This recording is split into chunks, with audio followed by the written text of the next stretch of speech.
దేవుని పరిశుద్ధ నామానికి మహిమ కలుగును గాక. ఈ క్రీస్తు పరిచర్య అనే యూట్యూబ్ మాధ్యమం ద్వారా అనుదినం దేవుని వాగ్దానాన్ని వింటున్నటువంటి క్రీస్తు పరిచర్య అనుచరులకును విశ్వాసులకును యావత్ ప్రపంచానికి ఈ దినపు నా శుభాభివందనాలు తెలియజేస్తుంటున్నాను. ప్రియ దేవుని బిడ్డలారా, మీరందరూ సురక్షితంగాను ఆరోగ్యముగాను సంతోషముగాను ఉన్నారని నేను భావిస్తున్నాను. అదే రకంగా మీరు అందించినటువంటి ప్రార్థన విన్నపాల నిమిత్తమే మేము దేవుడి దగ్గర ప్రార్థిస్తున్నాం. దేవుడు ఖచ్చితంగా మిమ్మల్ని ఉన్నత స్థాయిలో ఉంచి హెచ్చించులాగున ప్రార్థిస్తున్నాం. మీరు ధైర్యము కలిగి దేవుని వైపు చూడవలసిందిగా, ఆయన వైపే మీ గురిని నిలుపుకోవాల్సిందిగా ప్రభు దాసులుగా నేను మిమ్మల్ని హెచ్చరిస్తున్నాను.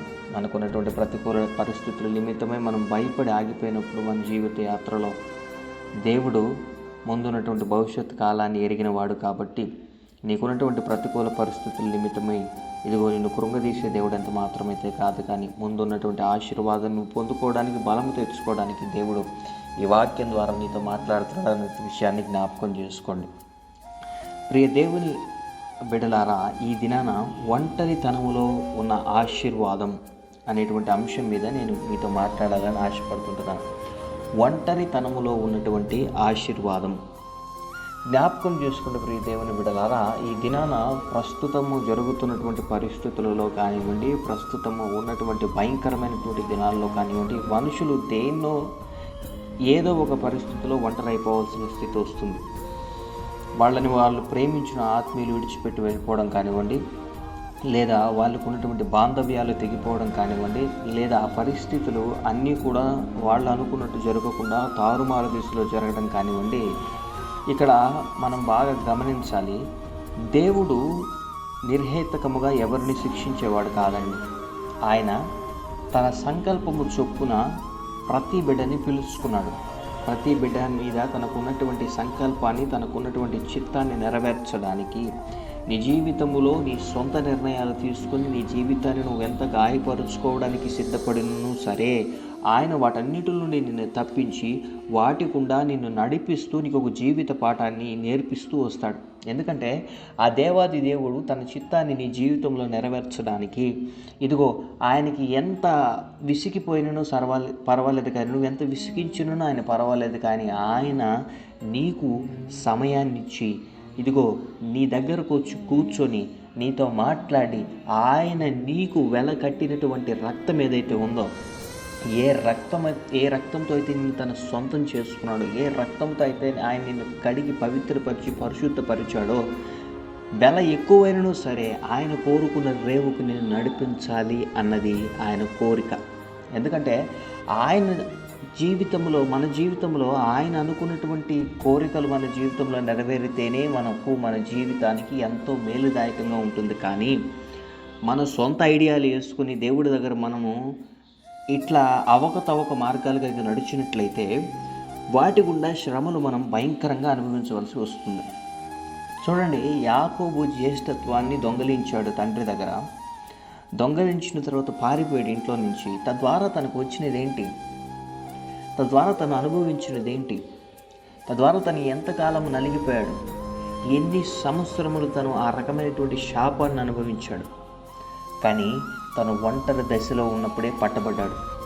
ఒంటరి దశలో ఉన్నప్పుడే ఆశీర్వదింపబడ్డాడు. ఒంటరి దశలో ఉన్నప్పుడే మోసగాడైనటువంటి వ్యక్తి ఇశ్రాయేలుగా మార్చబడ్డాడు. ఆశీర్వదింపబడిన వాడుగా మార్చబడ్డాడు. దీవింపబడిన వాడుగా మార్చబడ్డాడు. మీరు జ్ఞాపకం చేసుకోవాలి, ఈ దినాన నేను ఒంటరితనంలో నలిగిపోతున్నాను, నాలో తెలియని బట్టి ఆందోళన నన్ను కృంగదీసేస్తుంది. నేను ఎందుకు బ్రతకాలి? ఎవరి కోసం బ్రతకాలి? ఈ పరిస్థితులను నేను అధిగమించలేకున్నాను. ఇదిగో ఈ పరిస్థితుల నుంచి నన్ను బయటికి తీసుకొచ్చేవారు లేరా అని నలిగిపోతున్న ఓ ప్రియ సహోదరి, సహోదరుడా, నువ్వు ఒంటరిగా ఉన్నప్పుడే దేవుణ్ణి కలుసుకోగలిగినటువంటి స్థితిలోకి రాగలుగుతావు. దేవుడు నీతో ముఖాముఖిగా మాట్లాడాలంటే మోషేని ఒంటరిగా పిలిచాడు. పిలిచి మాట్లాడాడు. ఏమని? మోషే, నా ప్రజలు, నా బిడ్డలు, నా పేరట ఏర్పరచుకోబడినటువంటి జనాంగము, వాళ్ళు పెట్టినటువంటి వ్యక్తి చాకిరి మొరని నేను విని ఉన్నాను అని. ఈ దినాన నువ్వు ఒంటరిగా ఉండి కుములుతున్న రీతిని బట్టి, నీ పక్షాన విరుద్ధంగా మాట్లాడిన నీ పక్షాన విరుద్ధంగా పనిచేసిన, నీ పక్షాన నిందలు వేసినటువంటి మనుషులతో దేవుడు మాట్లాడబోతున్నాడు ఈరోజు. ఒంటరిగా నువ్వు చేసినటువంటి ప్రార్థన నిమిత్తమై దేవుడు ఆ మనుషుల్ని కదిలించబోతున్నాడు. వారు నీ జీవితంలో చేసిన అన్యాయకరమైనటువంటి పరిస్థితిని బట్టి దేవుడు వాళ్ళతో మాట్లాడబోతున్నాడు. ఒంటరి స్థితిలో దేవుడు నిన్ను హెచ్చించి ఆశీర్వదించబోతున్నాడు. నిన్ను ఒక గొప్ప జనాంగముగా మార్చబోతున్నాడు. ఇది నేను అంటున్నటువంటి మాట కాదండి. యెషయా రాసిన గ్రంథం 6వ అధ్యాయం 22వ వచనం, 60వ అధ్యాయం 22వ వచనంలో ఇలాగ లిఖింపబడి ఉంటుంది. వారిలో ఒంటరి అయిన వాడు 1000 మంది అగును, ఎన్నిక లేనివాడు బలమైన జనమగును. ప్రియ దేవుని బిడ్డలారా, మీరు జ్ఞాపకం చేసుకోవాలి. మీరు ఒంటరి దశలో నలిగిపోతున్నాం, మేము విసిగిపోయి ఉన్నాం, మా జీవితంలో ఎటువంటి మంచి జరగట్లేదు, ఎటువంటి బాగోలేదు, మేము ఎవరి కోసం బ్రతకాలి అన్నటువంటి ఒక భయంకరమైనటువంటి ఆలోచనతో మీరు ముందు కొనసాగిపోతున్నట్లయితే మీలో ఒంటరి అయిన వాడు, దేవుడు అక్కడ ఇశ్రాయేలీయులతో చెప్పినట్టు వారిలో ఒంటరి అయిన వాడు 1000 మంది అవుతాడని యెషయాతో. ఇదిగో మీలో ఒంటరి అయిన వాళ్ళు 1000 మంది కాబోతున్నారు. మిమ్మల్ని ఒంటరి స్థలంలోకి చేసినటువంటి పరిస్థితులే, మిమ్మల్ని ఆ ఒంటరి స్థితిలోకి దిగజార్చినటువంటి పరిస్థితులే, ఆ పరిస్థితుల్ని దేవుడు మీకు ఆశీర్వాదాలుగా మార్చి దేవుడు మిమ్మల్ని హెచ్చించబోతున్నాడు. మీరు గమనించండి, అబ్రహాము దేవుడు ఒంటరిగా కలుసుకోలేకపోతే ఆశీర్వదింపబడి ఉండేవాడు కాదు. అతని సంతానం ఆశీర్వదింపబడి ఉండేది కాదు. ఏలియా ఒంటరిగా అయి ఉండకపోతే ఎలీషాని తయారు చేసి ఉండలేడు. ఎలీషాని దేవుని సేవలు అప్పచెప్పుండలేడు. మనం జ్ఞాపకం చేసుకోవాలి ప్రియ దేవుని బిడ్డలారా. మోషే ఒంటరిగా దేవుని కలుసుకోలేకపోతే ఇశ్రాయేలీయుల్ని దేవుడు బయటికి తీసుకురావడానికి మార్గము కనబడకుండా ఉండేది. మోషే ఒంటరిగా లేకపోతే అతనికి నాయకత్వపు హక్కు దొరికేది కాదు. వాళ్ళని బయటికి తీసుకొచ్చేటువంటి శక్తి అతనికి కలిగేది కాదు. ఒంటరి స్థితిలో ఉన్న ప్రతి ఒక్కరిని దేవుడు ఆశీర్వదించాడు, పట్టుకున్నాడు. యోసేపు ఒంటరి అయ్యాడండి. అన్నదమ్ముల చేత తండ్రి నుంచి, కుటుంబాన్ని నుంచి వేరుపరచబడ్డాడు. నిర్హేతకముగా ద్వేషింపబడ్డాడు. తన మీద తప్పు లేకపోయినా జైలు శిక్షను అనుభవించాడు. తద్వారా యోసేపు ఆశీర్వదింపబడ్డాడు. యోసేపు దీవింపబడ్డాడు. దావీదు ఒంటరిగా ట్రైన్ అయ్యాడండి. అడవిలో సింహాల నోళ్ళని, ఇదిగోండి ఎలుగుబంటుల్ని చీల్చి చండాడాడు. అతను ఒంటరిగా ఉండకపోతే రాజ్యాలను ఎదిరించేటువంటి ధైర్యము, రాజ్యాలతో పోరాడేటువంటి శక్తి దేవుడి దగ్గర నుంచి పొందుకొని వాడు కానే కాదు. ఈ దినాన ఒంటరి స్టేట్లో ఉన్నటువంటి ప్రియ సహోదరి సహోదరుడా, ఒంటరి స్థితిలో నలిగిపోతున్నటువంటి ఓ ప్రియ సహోదరి సహోదరాల, దేవునితో మాట్లాడుతున్నాడు. నువ్వు ఒంటరి అయ్యావు అని అంటే ఆశీర్వదింపబడ్డావని అర్థం. దేవుడు తన చిత్తము నెరవేర్చడానికి కొన్ని సందర్భాల్లో మన జీవితాల్లో నుండి కొంతమందిని వేరుపరిచి మనల్ని ఆశీర్వదించాలని ప్రయత్నం చేస్తాడు. ఆయనకు ఉన్నటువంటి స్టైల్ ఏదండి, ఆయన వేరుపరిచి ఆశీర్వదించే దేవుడు. ఆయన దేని నుంచి అయినా సపరేట్ చేశాడు అని మీరు గ్రహించినట్లయితే మీరు తెలుసుకోవాల్సిన విషయం ఏంటంటే, ఆయన వేరుపరిచి ఆశీర్వదించే దేవుడు. అబ్రహాముని వేరుపరిచాడు తన జీవితంలో. తన ఊరు నుండి, తన ప్రాంతం నుండి నేను చెప్పే దేశానికి వెళ్ళమన్నాడు. అక్కడ నేను నిన్ను ఆశీర్వదిస్తానన్నాడు. మాట తప్పలేదు, ఆశీర్వదించాడు, దీవించాడు. యాకోబుని ఆశీర్వదించాడు, మాట ఇచ్చాడు, ఇశ్రాయేలుగా మారుస్తానన్నాడు. మార్చాడా లేదా? మీరు జ్ఞాపకం చేసుకోవాల్సినటువంటి విషయం ఏంటి అని అంటే, దేవుడు మాట ఇస్తే నెరవేర్చే దేవుడు. కానీ ఆ మాట ఎప్పుడు ఇచ్చాడు? ఆయన ఒంటరి స్థితిలో దేవుడిని వారు కలుసుకున్నప్పుడు, దేవుడితో వాళ్ళ అనుసంధానము కలిగి జీవించినప్పుడు, దేవుడి మీద ఆధారపడ నేర్చుకున్నప్పుడు, ఆ ఒంటరి స్థితిలో వాళ్ళు కుమిలిపోకుండా దేవుని మీద ఆధారపడినప్పుడు వాళ్ళు ఆశీర్వదింపబడ్డారు. ఈ దినాన నువ్వు కూడా ఈ వాక్యాన్ని వింటున్న ప్రియ సహోదరి సహోదరుడా, ఒంటరి అయిపోయానని ఏడుస్తున్నావా? నీవు ఆశీర్వదింపబడిన వాడవు, ఆశీర్వదింపబడిన దానవు. ఒకవేళ నీ జీవితంలో ఆశీర్వాదం ఇప్పుడు కనబడకపోయి ఉండొచ్చు, కానీ దేవుడు నేను ఆశీర్వదించడానికి కొన్నిటువంటి పరిస్థితులు నీ జీవితంలోకి అనుమతించాడన్న విషయాన్ని అర్థం చేసుకో. అంతేగాని ఒంటరి దశని బట్టి కుమిలిపోవద్దు. నేనెవరు ప్రేమించట్లేదని కుమిలిపోవద్దు. నీ మీద ఎవరు జాలి చూపించట్లేదని కుమిలిపోవద్దు నాన్న. దేవుని దయ, దేవుని దాక్షిణ్యం, దేవుని కటాక్షము, దేవుని కృప నీ మీద ఉందో లేదో ఒకసారి పరీక్షించుకో. నిన్ను నువ్వు పరిశోధన చేసుకో, పరిశీలించుకో. నీ హృదయాన్ని నువ్వు దేవుని దగ్గర అనుసంధానం చేయి. ప్రభువా, నా హృదయములు ఇంకను తలంపులు విరుద్ధమైనటువంటి నీకేమైనా ఉన్నాయా? వాటిని తొలగించుకోవడానికి నాకు శక్తిని అనుగ్రహించు తండ్రి. నన్ను నేను మార్చుకోగలిగిన శక్తిని అనుగ్రహించు. దేవుడి దగ్గర నువ్వు ప్రార్థించగలిగితే, దేవుడి దగ్గర నువ్వు నీ తప్పిదమ్ములను ఒప్పుకోవడమే కాదండి, నీ ఒంటరి దశలో కూడా దేవునితో మాట్లాడడం అలవాటు చేసుకోవాలి. ఆయన్ని కదిలించడం అలవాటు చేసుకోవాలి.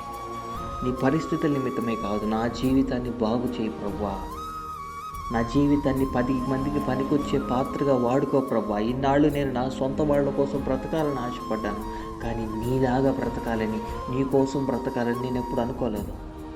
ఈ దినాన్ని నేను అనుకుంటున్నాను అని ఆయన కదిలించండి. ఆయన శాడిస్ట్ కాదండి. ఆయన కోసం బతుకుతున్నారని చెప్పి మీరు మాట్లాడంగానే ఇదిగో మిమ్మల్ని కుటుంబాల నుంచి వేరుపరిచేసి భయంకరంగా మిమ్మల్ని శ్రమల్లో తోసేసి ఇట్లా పనులు చేయడు దేవుడు. నిన్ను ఆశీర్వదించడం ఆయన చిత్తంలో ఉంది కాబట్టే కొన్ని పరిస్థితులు గుండా నిన్ను తీసుకువెళుతూ జీవిత పాఠాలని నేర్పిస్తూ అనేక రకమందిని ఆ పరిస్థితుల్లో ఉన్న వారిని నువ్వు బలపరచడానికి దేవుడు సహాయం దయచేస్తాడు నీకు. అంతేకాని ఆయన ఓ రకంగా భయంకరమైనటువంటి నీ మీద ద్వేషపూరితమైన స్వభావం కలిగిన వాడివి కదిలే దేవుడు కాదు. అట్లా కదిలేవాడితే ఎప్పుడు నేను అవుట్ అయిపోయి ఉండాలి. మనం లిస్ట్లో ఉండాల్సిన వాళ్ళం కాదు. మనలో మంచితనం ఏదీ లేదు. కాబట్టి ఈ వాక్యాన్ని వింటున్న ప్రియ సహోదరి సహోదరుడా, నువ్వు బలపరచబడాలి, నువ్వు ఆశీర్వదింపబడాలి, అనేక మందిని ఆశీర్వదించే వాళ్ళగా నువ్వు మారాలి. నీ ద్వారా అనేక మంది ఆశీర్వదింపబడాలి. అందుకే దేవుడి వాగ్దానాన్ని నీకు అందిస్తున్నాడు. ప్రియ సహోదరి సహోదరుడా, ఒంటరి స్థితిలో ఉన్న నలిగిపోవద్దు, ఏడవద్దు. ఏడిస్తే ప్రభువా ఈ ఒంటరి దశని ఆశీర్వాదకరంగా మార్చుకో. ఇంతకాలం మనుషులు నన్ను వాడుకున్నారు, ఇంతకాలం మనుషులకి నేను ప్రయోజనకరంగా కనిపించాను, ఇప్పుడు నేను కనిపించట్లేదు. ప్రభువా నీ సహాయాన్ని అనుగ్రహించు అని అడగండి, నీ జాలి చూపించని అడగండి. దేవుడు ఖచ్చితంగా దేవుడు మీ జీవితంలో అద్భుత కార్యాన్ని చేస్తాడు. మీ జీవితంలో ఆశ్చర్య కార్యాన్ని చేస్తాడు. మిమ్మల్ని ఆశీర్వదించి అనేక రకమైన పరిస్థితులు గుండా మిమ్మల్ని నలిపేస్తున్నటువంటి పరిస్థితుల్ని దేవుడు అన్నింటినీ తొలగించి మిమ్మల్ని ఉన్నత స్థాయిలో ఉంచుతాడు. అట్లు కృప దేవుడు మనకందరికీ అనుగ్రహించి నడిపించి కాపాడునుగాక. ఆమేన్. ప్రార్థన. పరిశుద్ధుడా, ప్రేమ కలిగిన నాయన, జీవము కలిగిన తండ్రి, నీ ఘనమైన శ్రేష్టమైన నామానికి స్తుతులు స్తోత్రాలు వందనాలు. గడిచిన రాత్రంతా మమ్మల్ని కాచి దాచి కాపాడి సజీవుల లెక్కలు నిలిపిన దేవా నీకు వందనాలు. ప్రార్థనను ఆలకించే దేవా నీకు వందనాలు. పరిశుద్ధాత్మ దేవా నీకు వందనాలు చెల్లిస్తున్నాం. ఎంతమంది బిడ్డలైతే ఈ జ్ఞానం ఒంటరి దిశలో ఉన్నామని నలిగిపోయి బాధపడుతుంటున్నారు, బిడ్డలందరికీ సహాయాన్ని అనుగ్రహిస్తావని, వాళ్ళ ఆశీర్వదింపబడిన వారిని ప్రభా నీ వాక్యం ద్వారా నీవు రుజువుపరిచిన రీతిని బట్టి నీకు వందనాలు చెల్లిస్తుంటున్నాం.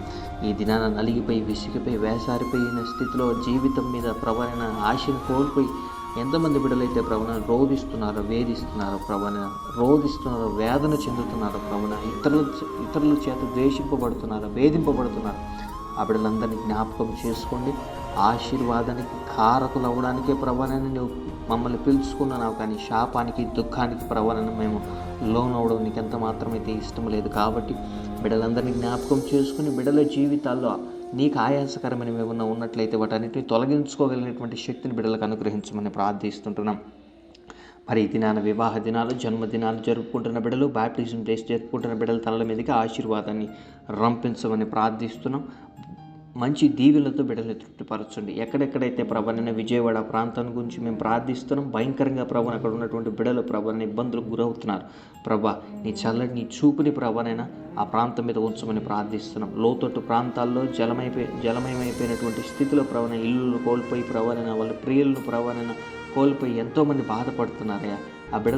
ఆ ఆర్తనాదాలని విని ప్రభా నాయన నీవు కనికరించమని ప్రార్థిస్తుంటున్నాం ప్రభా. అక్కడ ఉన్నటువంటి ప్రతి బిడ్డలు కూడా ప్రభా నాయన సురక్షితమైనటువంటి ప్రాంతాలకు తరలింపబడి ప్రభా నాయన అక్కడ ఉన్నటువంటి ప్రభా నాయన నీటి శాతము ప్రభా నాయన తగ్గుముఖానికి వచ్చులాగా ఆ ప్రాంతం అంతయు ప్రభా నాయన మరలా ప్రభా నాయన రవాణా శాఖ కానివ్వండి ప్రభా నాయన ఇదిగో మరలా ప్రతి ఒక్కటి ప్రభా నాయన ఇదిగో ప్రభా నాయన ముందులాగా కొనసాగలాగిన ప్రభా నాయన నీ కార్యాలను జరిగించండి ప్రభా నాయన. వర్షపాతాన్ని ప్రభా నాయన ఇదిగో ప్రభాని తగ్గించమని ప్రార్థిస్తున్నాం, నీ దయను చూపించమని ప్రార్థిస్తున్నాం ప్రభా. అధికారుల మనసులని ప్రభా నాయన ఇదిగో ప్రభాని నీవు కదిలించండి, ప్రతి బిడ్డలకి సహాయం చేయగలిగినటువంటి ఆ ప్రభా నాయన పరిస్థితులు అక్కడ నెలకొల్పమని ప్రార్థిస్తుంటున్నాం. మరి ఎంతమంది బిడ్డలైతే ఇంకా ప్రభా ఈ వర్షపాతాల్లో ప్రభావం ఇరుకుపై ప్రభావం భయంకరమైనటువంటి ప్రభావ పరిస్థితిలో ఉన్నారు, బిడ్డలందరికీ సహాయాన్ని అనుగ్రహించమని ప్రార్థిస్తున్నాం.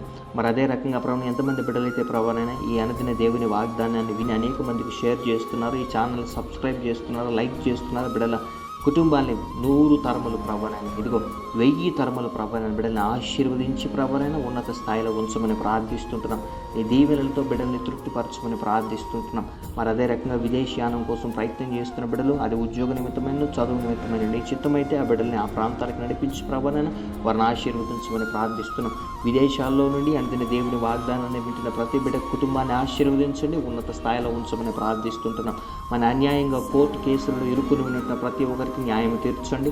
ఆ కోర్టు కేసులో ఏవైతే పెండింగ్ ఉన్నాయో ప్రభావ సమస్త విధమైన పరిస్థితులన్నింటినీ ప్రభావం చక్కదిద్ది ప్రభావం ఒకవేళ అన్యాయముగా ప్రభావం కేసు నమోదైతే దాన్ని కొట్టివేయమని ప్రార్థిస్తున్నాం. న్యాయం తీర్చి సహాయం అనుగ్రహించమని ప్రార్థిస్తున్నాం. విడిపోయిన కుటుంబాలు, భార్యాభర్తలు, అన్నదమ్ములు కానీ తల్లిదండ్రులు, బిడ్డలు కానీ తిరిగి మళ్ళా కలుసుకునేలాగా నువ్వు కార్యాన్ని జరిగించమని ప్రార్థిస్తుంటున్నాం. యేసు నామములో కుటుంబాల మధ్య చిచ్చులు పెడుతున్న దురాత్మ చీకటి అంధకార సమూహాన్ని లయము చేయమని ప్రార్థిస్తున్నాం. తల్లిదండ్రులకు విరుద్ధంగా లేస్తున్న బిడ్డలు మారు మనసు పొందుదరు కాక, మాంత్రిక తాంత్రిక చేతబడి శక్తుల చేత పీడింపబడుతున్న ప్రతి బిడ్డకి ఇప్పుడే ప్రభుత్వం సంపూర్ణమైన విడుదల కలుగును కాక.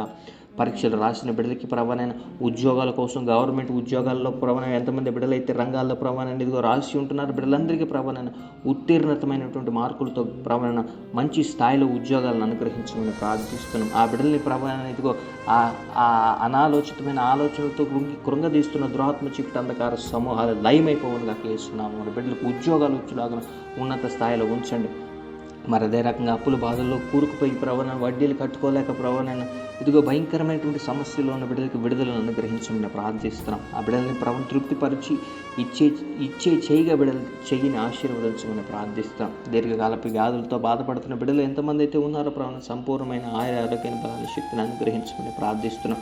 మా ప్రియ బిడ్డలు ఎంతమంది అయితే ప్రయాణ మార్గం నుండి బయలుదేరి వెళ్తుంటున్నారు, బిడ్డలందరికీ సురక్షితమైన ప్రయాణ మార్గం అనుగ్రహించి దారిలో పొంచినటువంటి సకల విధమైన దురాత్మ చీకటి అంధకార సమూహాలను యేసు నామములో లయపరుస్తుంటున్నాం. మీ సహాయ సహకారాలను అనుగ్రహించండి. వివాహం జరగలేక ప్రవణైన వివాహం జరగట్లేదని బాధపడుతున్న బిడ్డలకి ప్రవణైన మంచి ప్రవణైన చక్కటి సంబంధాలు వచ్చి ఘనముగా వివాహం జరుగులాగని ప్రవణి కార్యాన్ని జరిగించమని ప్రార్థిస్తుంటున్నాం.